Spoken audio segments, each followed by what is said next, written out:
I will never visit my grandma for Christmas again. I love visiting my grandma. She always makes the food that I like, and in large quantities, and spoils me. With the hustle and bustle of college life, it's nice to go back to my childhood and allow myself to be spoiled for a few hours every few weeks. Even though she has 6 grandchildren, she made it clear that I'm her absolute favorite.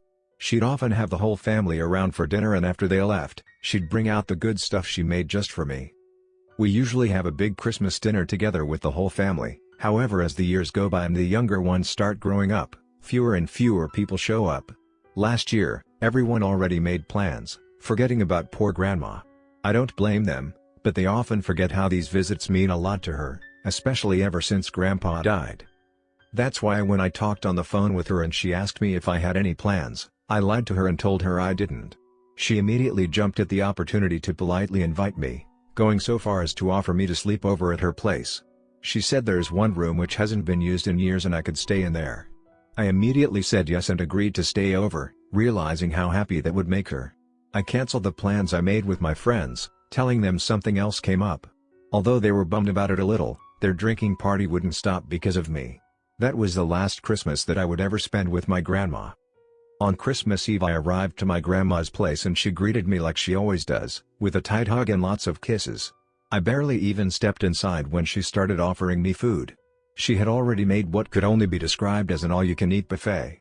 We dug in and once we were done, she showed me where I could sleep for the night. It was a cozy little bedroom, which apparently used to be my mom's room when she was little.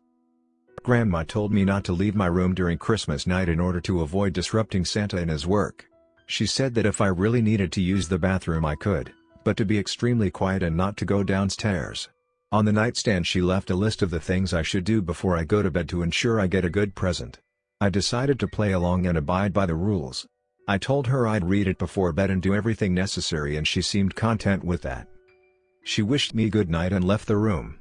I was pretty tired from the trip there and the enormous dinner I've eaten, so I lay down on the bed and involuntarily fell asleep within minutes. I awoke a few hours later. I glanced at my watch and realized it was 3:01 a.m. I got up to grab a glass of water downstairs from the kitchen and groggily walked through the dark, trying to avoid any loud noise or turning on the lights, not to wake Grandma. I went downstairs and turned on the kitchen light, gulping down a glass of water. I glanced towards the living room at the Christmas tree and something caught my attention under the glow of the decoration lights. There was a small plate, with a tiny paper that said "For Santa." I reckoned it was cookies and milk, but when I got closer I realized that the plate was empty. Red liquid was in it and right next to the plate was a small bucket. Obviously, I found this weird, but figured that Grandma may have just forgotten to put it away or something. I turned off the kitchen lights and returned to my room, just then remembering the list my grandma gave me. I grabbed it off my nightstand and started reading. Dear James, thank you for visiting me for Christmas. You made your grandma really happy. Now Christmas is a little different in this house than what you're probably used to, so it's very important that you follow these rules on the list. 1. Make sure to close your windows and ensure they are closed properly. These old windows don't work properly sometimes, so if you feel like cold air is coming in, let me know.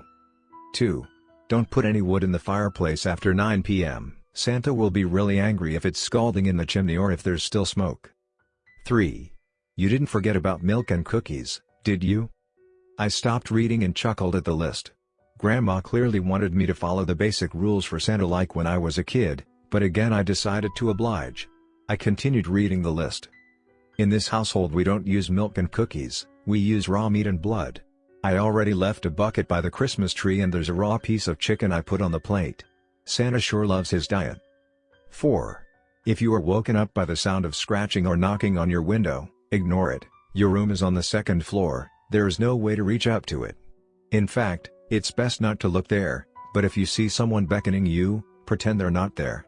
They may try to open the window from the outside. This is why it's so important to keep the windows closed. 5. You may hear growling coming from the kitchen. It's okay, because Santa never comes upstairs and since I already left the chicken for him, that should satisfy him. By this point I was sure Grandma was just messing with me. That was until I heard the sound of 3 gentle knocks on the window behind me. I froze in place, staring at the list, but practically staring through it. 3 more gentle knocks ensued, but I did my best not to give away that I heard them. Once again, There were 3 more knocks and then the sound of scratching started. First gently and then louder, as if a rat was trying to bite through the wall. It lasted for around a minute until it completely stopped. Only when it did I gather enough courage to slightly shift my position.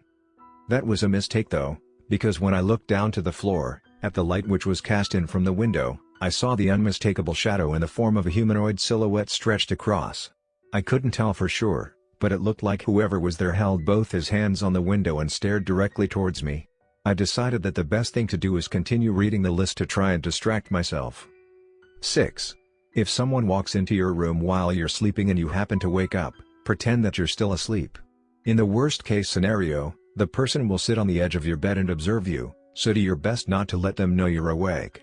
If you feel their breath on your neck and it gets progressively closer, it means they realized you're awake. 7. You may hear me calling you from downstairs.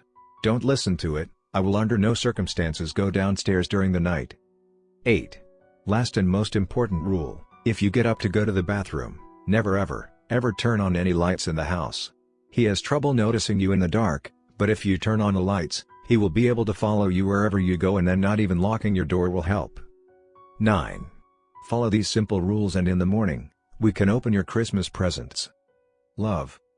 Grandma.